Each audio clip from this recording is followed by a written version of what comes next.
मेरे पास प्रॉब्लम्स आई हैं इलस्ट्रेशन 11।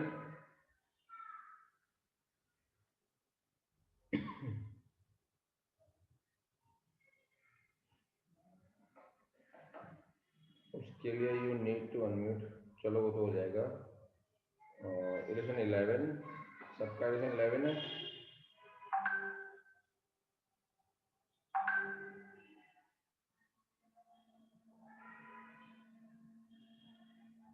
अबे 9-10 भी है तेरी।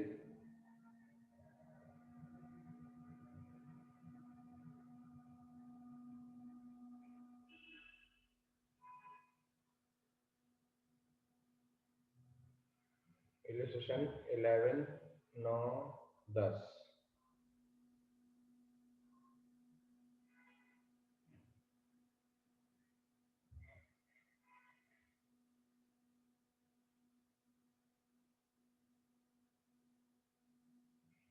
बस चलो स्टार्ट करते हैं बेटा।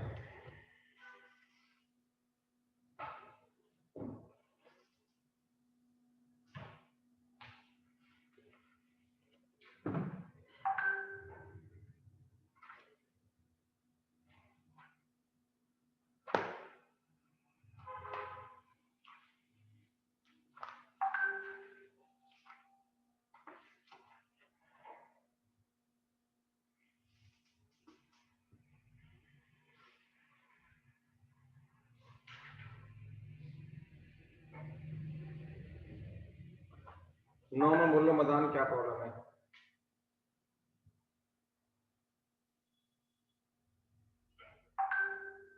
मदान 9 में प्रॉब्लम बोलो क्या है?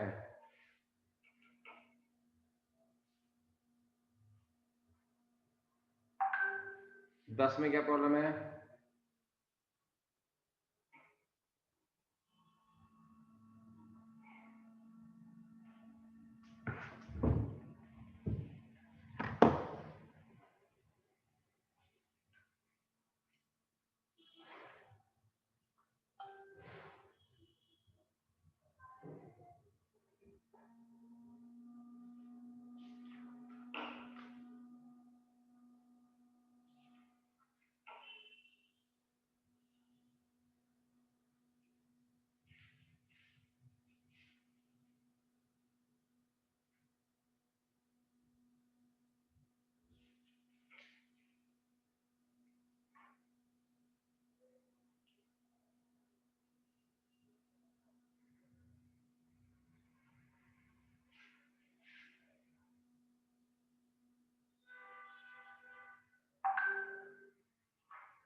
हर्षी मदान सोया पड़ा है, जाग रहा है? अनम्यूट करो और बोलो। 9 में प्रॉब्लम बोलो फटाफट। सर आपने सर मेरे पे अनम्यूट सर पहले ऑप्शन नहीं आ रहा था। बोलो बोलो। सर 11 में सर क्या कहते हैं जब ये कर रहा था 9 इसमें 9 में सर 9 में भी एक ये सेम प्रॉब्लम सर जब क्या कहते हैं एक्सपेंसेस का सर टॉपिक एक्सपेंसिव वाला सर चल रहा था तो उसमें कॉस्ट ऑफ मुंह में ब्रेड फंसा ली क्या? आवाज नहीं आ रही? सर अब आ रही है? हाँ सर अब आ रही है? हाँ। सर क्या कहते हैं 9th इलस्ट्रेशन में सर जो एक्सपेंसेस हैं सर उसमें क्या कहते हैं इन्होंने कॉस्ट ऑफ गुड सोल्स भी कर रखा है सर, लेकिन सर वो क्वेश्चन में कह नहीं रखा है इन्होंने। कॉस्ट ऑफ गुड्स सोल्ड में मैं तो नहीं कर रखा 9 में। सर नहीं सर इसमें सर देखा है सर ने purchase of stock in trade और चेंज इन इन्वेंट्री वाले को सर ऐड करके लिखा हुआ है सर। वो करने की नीड बिल्कुल भी नहीं है। वो बिल्कुल नहीं करना हमने। Okay okay sir. हम्म।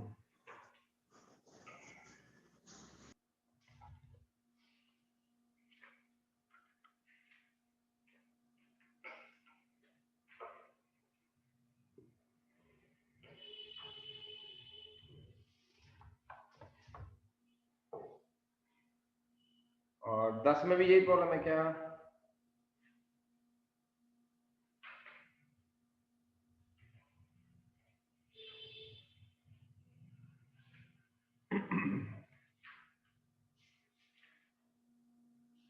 हाँ 10 में भी यही होगी। 11 देख लेते हैं। 11 तुम सबके सब बोल रहे हो, 11 11 11। Percentage of cost of revenue from operation, हाँ समझ गया मैं, समझ गया जी, समझ गया। आओ जी, इलस्ट्रेशन 11 पे आ जाएंगे बेटा। 11 में कुछ अलग है, कुछ डिफरेंट है।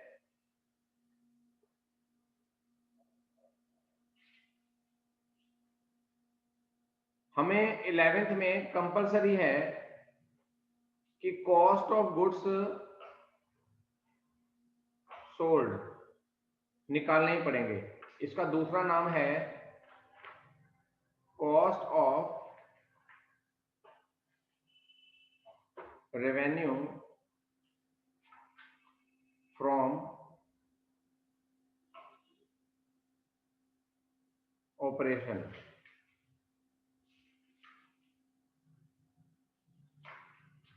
Cost of revenue from operation.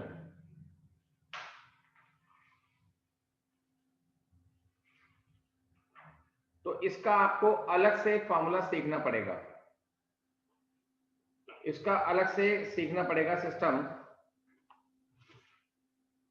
Book में ही है, मैं आपको पेज नंबर बोल रहा हूं, चैप्टर 1 वाला, वहां पर इसका फॉर्मूला प्रॉपर दे रखा है। मैं आपको समझा भी दूंगा अभी के अभी, और आप उसे नोट भी कर लो, क्योंकि वो पेज बहुत काम आएगा आपके। पेज नंबर 1.40,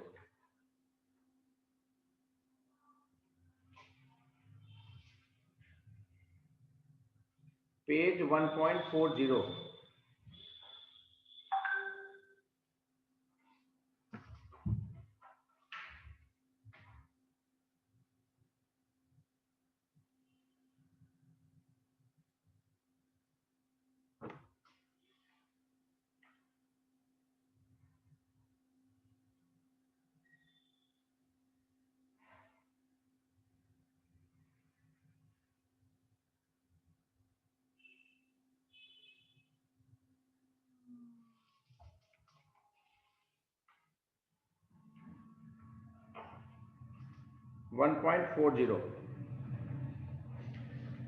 इस पे सबसे ऊपर लिखा है कॉस्ट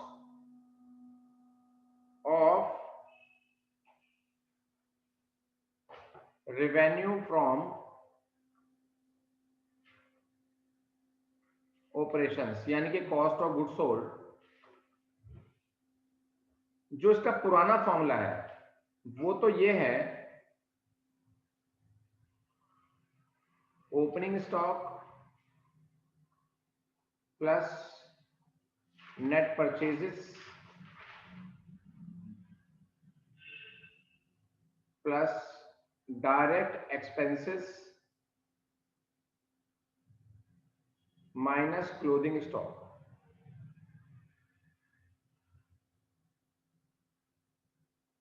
माइनस क्लोथिंग स्टॉक। ये फॉर्मूला पहले से बच्चे जानते हैं, क्योंकि क्लास 11 से इसको यूज करते आ रहे हैं, लेकिन टर्मिनोलॉजी डिफरेंट होने की वजह से, एक्सक्यूज मी, टर्मिनोलॉजी डिफरेंट होने की वजह से फॉर्मूले में थोड़ा बहुत अल्टरेशन भी है। यानी कि इसके अलावा एक पुराना फॉर्मूला और भी है।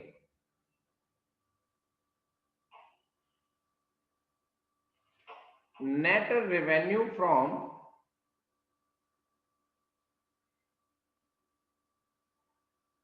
ऑपरेशंस, यानी कि net sales minus gross profit, minus gross profit, minus gross profit.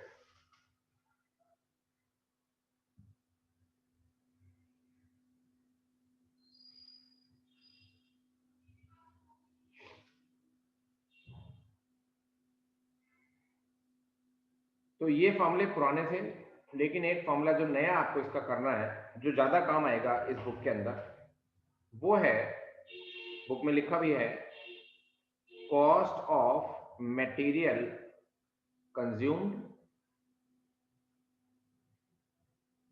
Plus purchase of stock in trade, अभी ये तो फॉर्मूला आपको दिखने में थोड़ा टफ लग रहा होगा, लेकिन मैं आपको बहुत इजी बना दूंगा अभी के अभी इस फॉर्मूले को। Stock in trade plus changes in that that that that that plus सारे के सारे डायरेक्ट एक्सपेंसेस। अब आपको ये पता होना चाहिए, देखो ये जो आपको 1 2 और ये तीन चीजें तो आपको ऑलरेडी पता है statement of profit and loss वाले फॉर्मेट के अंदर। डायरेक्ट एक्सपेंसेस में थोड़ा कंफ्यूजन हो सकता है, क्योंकि statement of profit and loss वाले फॉर्मेट के अंदर हमने एक्सपेंसेस को ऐसे याद नहीं किया कि कौन से डायरेक्ट है और कौन से इनडायरेक्ट है, ठीक है ना। तो डायरेक्ट एक्सपेंसेस आपको अलग से भी पता होना चाहिए। तो इसी पेज नंबर पर 1.40 पेज नंबर पर ही सेकंड आइटम आपको दे रखी है डायरेक्ट एक्सपेंसेस। डायरेक्ट एक्सपेंसेस वो होते हैं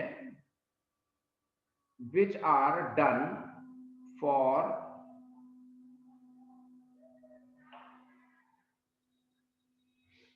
purchasing or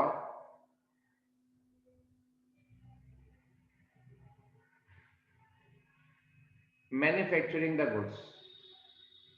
गुड्स को खरीदना या गुड्स को बनाने के लिए जो खर्चा किया जाए वो डायरेक्ट होता है। उसके एग्जांपल्स आपके सामने गिवन है बेटा, ठीक है ना।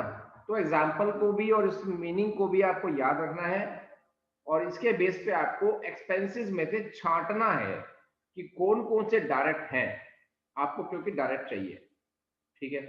मिल जाएगा एम्प्लॉय बेनिफिट एक्सपेंसेस में जो एक होता है, आपने एक खर्चा पढ़ा है एम्प्लॉय बेनिफिट एक्सपेंसेस। इसके अंदर एक वेजेस वाला पोर्शन होता है, एक सैलरी वाला पोर्शन होता है। तो जो वेजेस वाला पोर्शन है वो डायरेक्ट होता है, तो उसमें सर्च करना पड़ेगा वेजेस कितनी है, फैक्ट्री वर्कर्स की वेजेस कितनी है, वो आपका डायरेक्ट में आएगा, सैलरी डायरेक्ट में नहीं आएगा, ठीक है ना। ऐसे सर्च करना पड़ता है आपको, ठीक है ना। एग्जांपल्स आपके सामने है ही है, fuel and power, wages, carriage, ये सब चीजें डायरेक्ट एक्सपेंसेस का पार्ट हैं, ये आपको याद रखना पड़ेगा, ठीक है। तो ईदी मैं बोल रहा था कि ईदी करा दूंगा, वो ईदी क्या करा दूंगा, ईदी कुछ नहीं है। आप ये देखो कि statement of profit and loss के फॉर्मेट के अंदर जो फॉर्मेट आपने याद किया हुआ है उसकी स्टार्टिंग की 3 आइटम क्या थी, स्टार्टिंग की 3 आइटम क्या थी, देखो एक बार जल्दी से देख के बताओ मुझे, स्टार्टिंग की 3 आइटम क्या थी।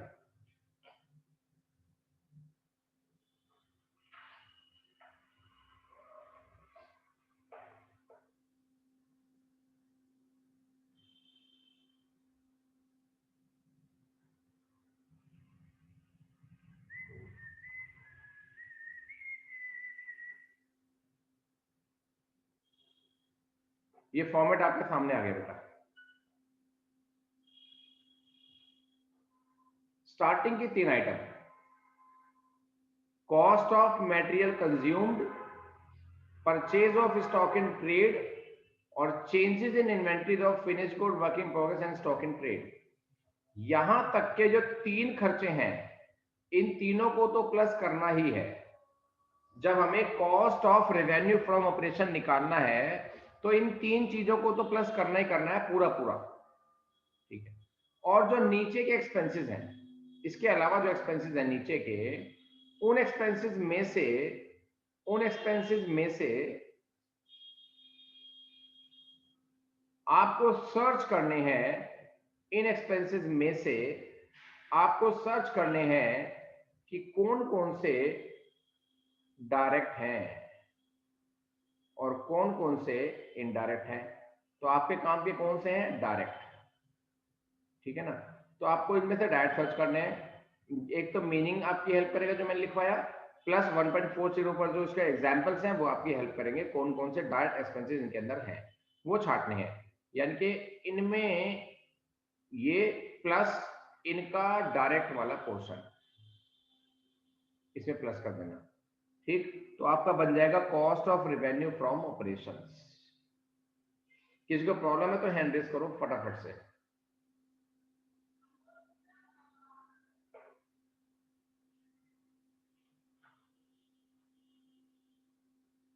किसी को प्रॉब्लम है तो हाँ बोलो। मैंने good evening sir. Good evening. Sir ये डायरेक्ट एक्सपेंसेस वाला जो आपने लास्ट में बताया, एक बार ये दोबारा बता दीजिए। मतलब इसमें फॉर्मेट के अंदर या पहले जो बताया था? नहीं सर, फॉर्मेट के अंदर ये वाला। मैं तो ये बोल रहा हूँ कि इन तीनों एक्सपेंसेस को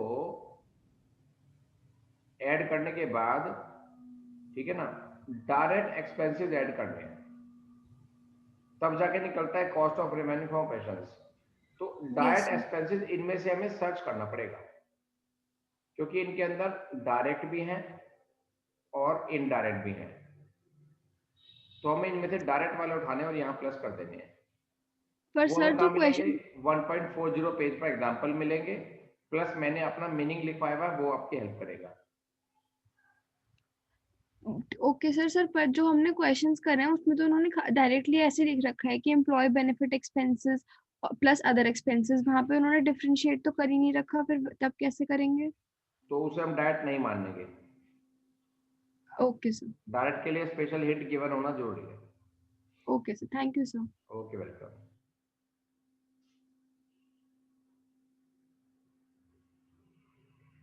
तो उस सेंस में डायरेक्ट एक्सपेंसेस हमें चाहिए होंगे और हमारा cost of revenue from operations निकल जाएगा। Cost of revenue from operation निकल जाएगा और हमें ये चाहिए कुछ चीजें फाइंड करने के लिए इलस्ट्रेशन 11 की। इलस्ट्रेशन 11 चैप्टर 3 इलस्ट्रेशन 11 जो आप कर रहे हैं, उसकी कुछ चीजें फाइंड करने के लिए हमें cost of revenue from operation चाहिए। वो निकलने के बाद आप नीचे वर्किंग दिखा के उन चीजों को फाइंड करेंगे और फॉर्मेट में रखेंगे। फॉर्मेट में इसकी कोई जगह नहीं है, ये तो वर्किंग में यूज होगा cost of revenue from operation, format में इसका कोई प्लेस नहीं है, ठीक है ना, ये ध्यान रखना।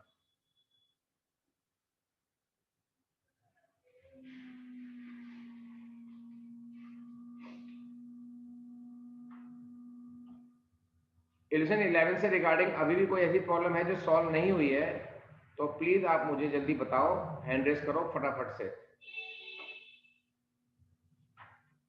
इस चैप्टर में अब तक आपकी कोई भी और प्रॉब्लम है तो जल्दी से हैंड रेस करो बेटा, डरो नहीं, घबराओ नहीं बिल्कुल भी, चाहे आप पूछ चुके हो दोबारा पूछ लो।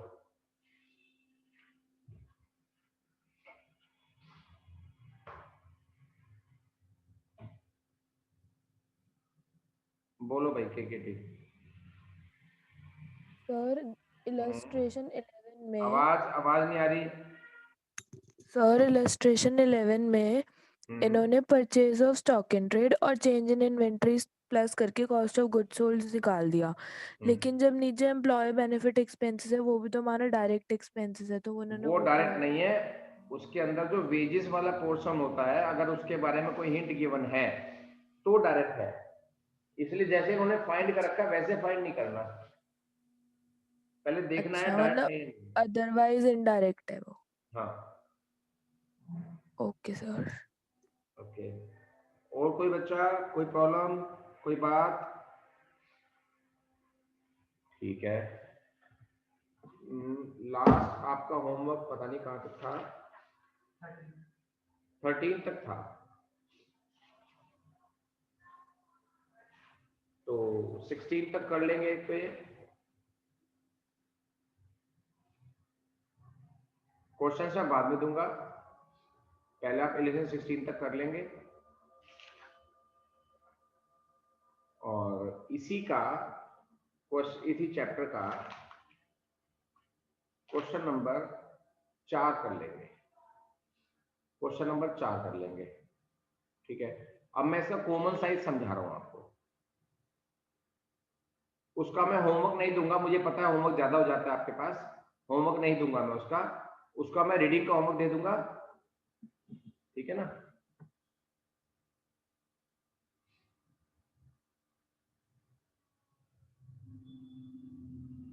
कॉमन साइज इनकम स्टेटमेंट,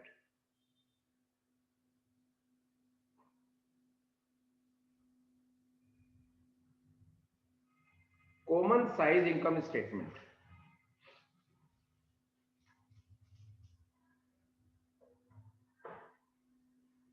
ये क्या होता है, इसमें स्टेटमेंट कैसे बनाते हैं वो मैं आपको समझा रहा हूं। पहले मैं इनकम बता रहा हूं, बाद में बैलेंस शीट बता दूंगा, ठीक है ना। फॉर्मेट के अंदर कॉलम्स वैसे ही बनेंगे, उतने ही बनेंगे, नाम थोड़ा सा चेंज होगा, वो मैं बता दूंगा आपको। ये पर्टिकुलर है, नोट नंबर है, वो सब ठीक है। प्रीवियस ईयर अमाउंट है और ये करंट ईयर अमाउंट है, यहां तक तो सेम है, यहां तक तो बिल्कुल सेम है बेटा।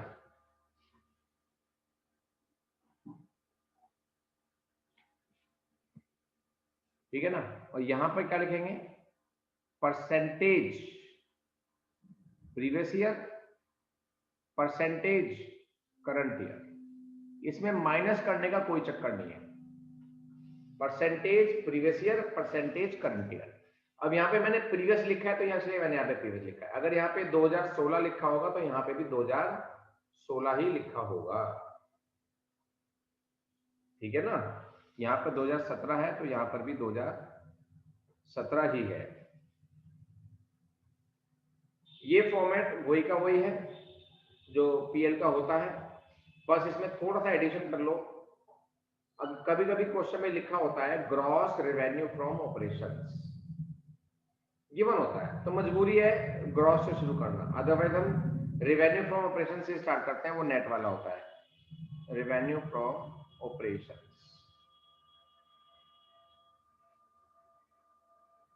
ठीक है, उसमें से रिटर्न माइनस करा हमने और जो आया उसे क्या बोलेंगे, नेट रेवेन्यू फ्रॉम ऑपरेशंस। ठीक है,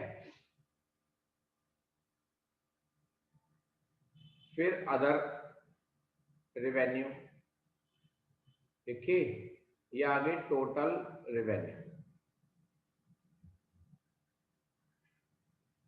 इसको बंद कर देते हैं। इसके बाद मालूम है ना आपको क्या करते हैं, एक्सपेंसेस। एक्सपेंसेस का वही फॉर्मेट है जो आपने करा है, वही साथ हेडिंग, वो सब कुछ एज इट इज वैसा का वैसे ही आपको माइनस करना है जैसे पहले किया था। प्रॉफिट बिफोर टैक्स आएगा, फिर टैक्स माइनस करना है, प्रॉफिट आफ्टर टैक्स आ जाएगा। यानी कि कॉलम ये वाला, ये वाला, ये वाला और ये वाले में तो कोई प्रॉब्लम आएगी ही नहीं आपको। पहले समझ लो फिर लिख लेना, लिखने की जल्दी ना मचाओ इतना। जो मेन काम है वो इसके अंदर है बेटा, इसमें और इसमें क्या आएगा और ये कैसे आएगा। इसमें सीधी सीधी परसेंटेज आएगी, ग्रॉस रेवेन्यू फ्रॉम ऑपरेशन की परसेंटेज, रिटर्न की परसेंटेज, नेट की परसेंटेज, ये तो लाइन पूरी पूरी आएगी। तो यहां पर कैसे आएगी परसेंटेज, इसकी परसेंटेज कैसे आएगी, फाइंड कैसे करनी है, मेन बात ये आ गई बेटा। जब हमें किसी चीज की परसेंटेज फाइंड करनी होती है तो हमें उसका बेस पता होना चाहिए, बेस पता होना चाहिए। तो यहां पर लिखो बेस, हमेशा यही है, हमेशा यही बेस रहेगा, base equals to revenue from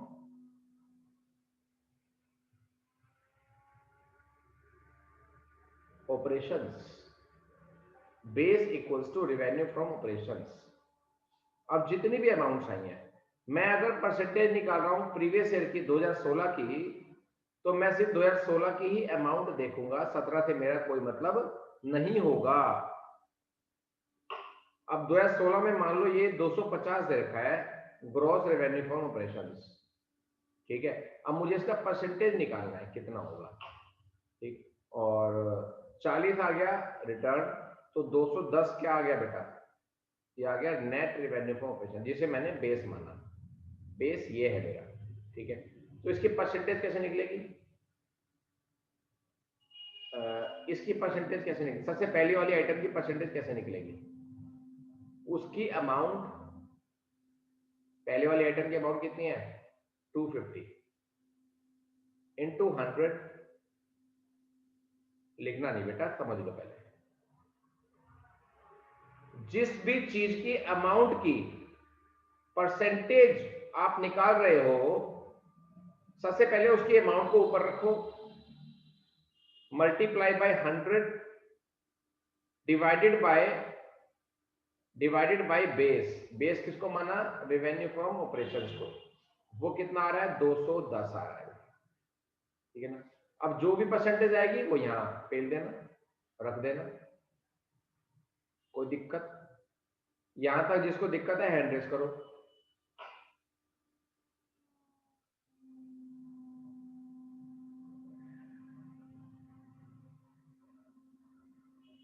बोलो। सर अगर ग्रॉस रेवेन्यू फ्रॉम ऑपरेशन नहीं दे रखा होगा क्वेश्चन में, तो क्वेश्चन की शुरुआत यहाँ से होगी। तो बेस तो हम इसी को मानेंगे, हाँ और फिर ऊपर क्या रखेगी, यही अमाउंट। यही। ठीक है सर। क्या आएगा आंसर? 100। यस, जिसको बेस मानते हैं उसका परसेंटेज तो 100 ही आएगा, 101%। अब देखो रिटर्न का परसेंटेज कैसे आएगा। रिटर्न का रिटर्न है 40, बेस है 210 क्योंकि रेवेन्यू फ्रॉम ऑपरेशन है, इनटू 100, जो भी आ जाएगा वो यहाँ पे आ जाएगा। ऐसे सबकी परसेंटेज निकालनी है। और जब हम 2017 का देखेंगे बेटा, तो 2017 में भी 17 की चीजों को देखेंगे और वैसे ही परसेंटेज निकालेंगे जैसे अब तक निकाली है बेटा। जिस बच्चे को हल्का सा भी डाउट है वो हैंड रेस कर दो, बिल्कुल भी स्ट्रेस ना लो, टेंशन ना लो। हल्का सा भी डाउट है तो आप हैंड रेस कर दो।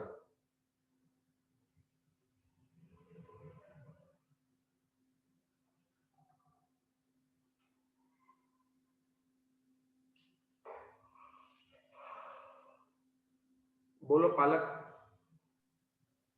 सर हमने ये बेस में रेवेन्यू का ऑपरेशन ही क्यों लिया? नहीं, ये तो मतलब वो है ना, ये तो रूल बन गया पहले से ही कि पीएल के अंदर जितनी भी आइटम होंगी उनको हम सेल के ऊपर ही परसेंटेज देखेंगे उनकी। ये तो फिक्स रूल है, ये हमने नहीं बनाया ना, ये assumption है, ये तो पीछे से रूल चलता आ रहा है बेटा। तो मतलब हम जो आगे करते रहेंगे बस उसमें हमें बेस यही लेना है और बस अमाउंट ऊपर की चेंज होती रहेगी। यस, मतलब 2016 के लिए ये बेस होगा, 17 के लिए ये वाला बेस होगा। ये नहीं कि 2010 को बेस मानना है हमेशा। 16 वालों में 16 की आरएफ लेंगे, 17 वाले में 17 की आरएफ लेंगे बेटा।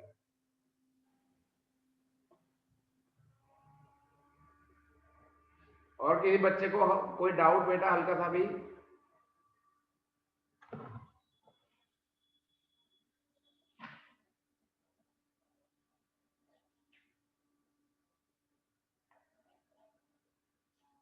चलो, अब आपको मैं रीड करने को दे रहा हूं। एक तो ये rule plus election 1 page 3.40, page 3.40 election 1।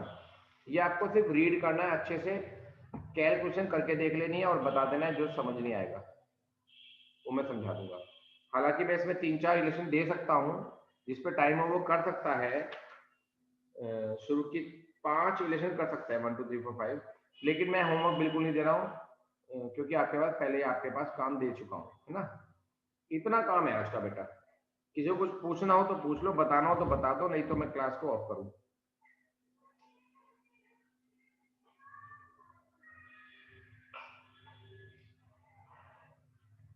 बताओ तब।